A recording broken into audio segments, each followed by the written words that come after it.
তো বাড়িতে এসে পড়েছি, এসে পড়ে মোটামুটি আগে জলদি জলদি করে, হাতে না 12টা অবধি সময় আছে, তারপরে শ্রীহানকে নিতে যাব দুজন মিলে, নিয়ে টিয়ে এসে তারপরে পুজোয় বসবো। জানেন, ইচ্ছা ছিল একটু গণেশগুড়িতে যাব, কিরম পুজো হয় একটু দেখবার জন্য।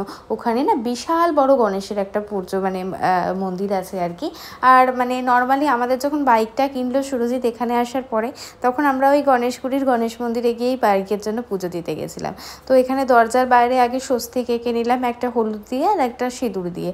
এটা আমি জানেন খুব একটা বিশেষ কিন্তু নিয়মকানুন জানি না, সবটাই ইউটিউব দেখে বা আগের বছর ব্যাঙ্গালোরে ছিলাম আশেপাশে যাদেরকে দেখতাম আর কি, তো ওখানে তো খুব ভালো করে পুজোটা হয়, তো সেইখান থেকে নিয়মটা অনেকটা জেনেছি আর কি। নর্মালি আমি কিন্তু যে বিশেষ কিছু জানি তা না। এখানে আকশার ধান দুব্ব সমস্ত কিছু দিয়ে আগে আমি স্থানটা তৈরি করে নিলাম, কারণ অভিষেক করানোর পর তো বাপ্পাকে ওখানে বসাবো, ওই কারণে। তো এই জলশঙ্খটা আমি এবার কিনেছি। আমার ঘরে না জলশঙ্খ ছিল না, মানে দুটো শঙ্খ আছে কিন্তু জলশঙ্খ ছিল না। আচ্ছা, শুনেছি নাকি দুটো শঙ্খ ঘরে রাখতে নেই। আপনারা যদি জেনে থাকেন, এটা যদি সত্যি হয় কমেন্টে জানাবেন তো, দুটো শঙ্খ কি ঘরে রাখতে হয়? আমি না একটা বেশ অনেকটা মানে দূরে লুকিয়ে টাইপের রেখেছি, তাহলে জলে ওটাকে ভাসিয়ে দেবো আর একটাকে। জানা নেই আমার ঠিক, আমারও শোনা কথা। তো আপনারা যদি কেউ জেনে থাকেন সঠিকটা কমেন্ট করে জানাবেন। এই দেখুন এখানে অভিষেক করাচ্ছি আমি এখন বাপ্পাকে। তো আগের বছর বেশি দিন হয়নি, এই গণপতি মূর্তিটা আর কি আমি কিনে এনেছিলাম কলকাতা থেকে। যখন ব্যাঙ্গালোরে শিফট করি সেই সময় লক্ষ্মী গণেশ দুজনকেই আমি একসাথে কারণ আমি ওখানে গিয়ে কোথায় মাটির মূর্তি মানে গণপতি পুজোর জন্য তো পেয়ে যেতাম, কিন্তু লক্ষ্মী ঠাকুরের জন্য মাটির মূর্তি কোথা থেকে কিনবো না কিনবো, ওখানে তো লক্ষ্মী পুজোটা ওরমভাবে আমাদের মতন করে বাঙালি মতে হয় না। তো ওই কারণে আর কি একটুখানি মুশকিল হয়ে যেত, তাই জন্য আমি পিতলেরই একেবারে কিনে নিয়েছিলাম।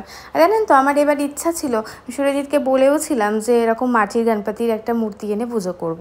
তারপরে একটা জিনিস ভাবলাম যে বিসর্জন দেবো কোনো ভুল টুল হয়ে গেলে, তো ওই কারণে আর আমি ওই রিস্কটা নিলাম না। তো এখানে আমি বাপ্পাকে অভিষেক করিয়ে নিচ্ছি।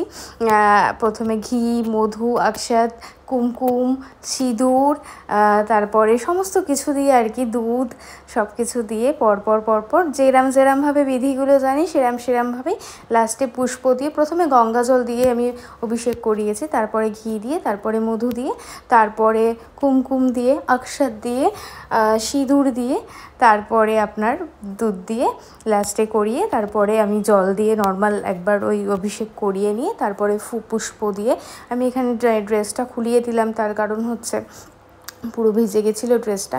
এবার চলুন নতুন পোশাক বস্ত্রটা পরিয়ে দেই, তারপরে যা যা নিয়ম আছে সমস্ত কিছু করব একে একে, আপনাদের সাথে পুরোটাই শেয়ার করব ব্লগটা। কী বলুন তো, খুব তাড়াহুড়ো করে করতে হচ্ছিল, কারণ 12টা অবধি সময় আছে। তো ইচ্ছা আছে পুরো জিনিসগুলো গুছিয়ে তারপরে শ্রীহানকে নিয়ে তারপরে এসে তিনজন মিলে, কারণ ওর বাবাও বলছে যে ছেলে ঘরে না থাকলে পুজো কি করা মানে কেমনি একটা লাগে না, বাচ্চা ঘরে এলে তারপরে পুজো করা। তো ও অ্যাকচুয়ালি মোদক খেতে ভীষণ ভালোবাসে, আপনাদের সাথে ভিডিওতে শেয়ারও করব আমি কী যে কাণ্ড করে। মানে ঘরে যদি এই আগের বছরও মোদক এনেছিলাম, মানে সব একটা একটা করে ঠাকুরের কাছে যাওয়ার আগেই ভ্যানিশ হয়ে যাচ্ছে, এরকম একটা ব্যাপার। এবছর আপনাদের সাথে দেখাবো কি করেছে না করেছে পুরো মোদক নিয়ে। আমি এই জন্যই আরও ভাবলাম, যখন ওখানে তো ব্যাঙ্গালোরে তো 2 দিন ধরে এমনিতেই নাকি স্কুলগুলো বন্ধ আছে আর কি, যতটা শুনেছি আর কি। তো 2-3 দিন সুরজিৎদেরও অফিস টফিস ছুটি থাকে। এখানে সুরজিতের প্ল্যান্টে পুজো হচ্ছে, কিন্তু ও আজকে যায়নি, যেহেতু বাড়িতে পুজো করছি এই জন্য আমাকেও ও সারপ্রাইজই দিয়েছে, আমাকেও আগে থেকে বলেনি যে অফিসে যাবে না। সকালবেলা হঠাৎ করে দেখলেন ড্রেস কিছু পরেনি, তাই আমি জিজ্ঞাসা করলাম কি বলছে, না আমি অফিসে যাবো, তোকে দিয়ে এখানে ফুল মিষ্টি সমস্ত দিয়ে তারপর আমি চলে যাব। তারপরে বুঝতে পারলাম ও যাবে না, আমার সাথে মজা দেখছিল আর কি। তার কারণ ও নিজেও জানে আমার প্রতি অনেকটা প্রেশার হয়ে যেত, কারণ আবার ওকে একা আনতে যাওয়া, যদিও বা বাড়ির সামনে রিক্সা আসে, রিক্সা করেই যাই, একদম বলা আছে রিক্সার দাদাকে, কিন্তু তাও আর কি। তো চলুন, এখানে আপনাদের সাথে গল্প করতে করতে গণপতিকে পুরো অভিষেক করানো হয়ে গেছে, পুরো রেডি।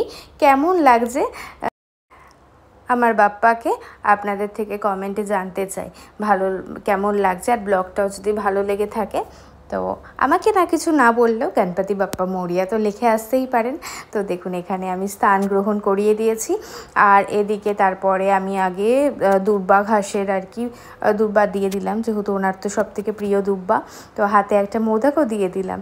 আর এবার চলুন ঘরটাও তৈরি করে, মানে ঘরটা সাজিয়ে ফেলি।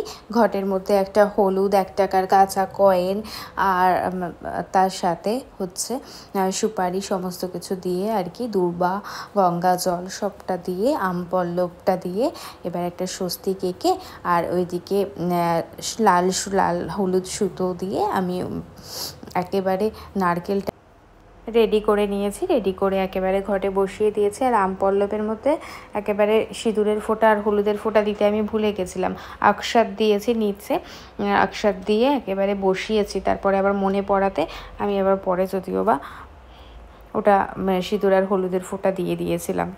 এরপর আমি ঋদ্ধি সিদ্ধিও স্থাপন করে দিয়েছিলাম লাল সুতো লাগিয়ে আকশাত দিয়ে, যেটার ভিডিও আমার বানানো হয়নি তাড়াহুড়োতে। যাই হোক বন্ধুরা, তো দেখা হচ্ছে পরের ব্লগে, কারণ এই ব্লগটা অনেকটা লেন্দি হয়ে যাবে, তাই দেখা হচ্ছে পরের আরেকটি সুন্দর ব্লগে। সবাই খুব ভালো থাকবেন, সুস্থ থাকবেন। দেখা হচ্ছে পরের ব্লগে। বাই বাই সকলকে।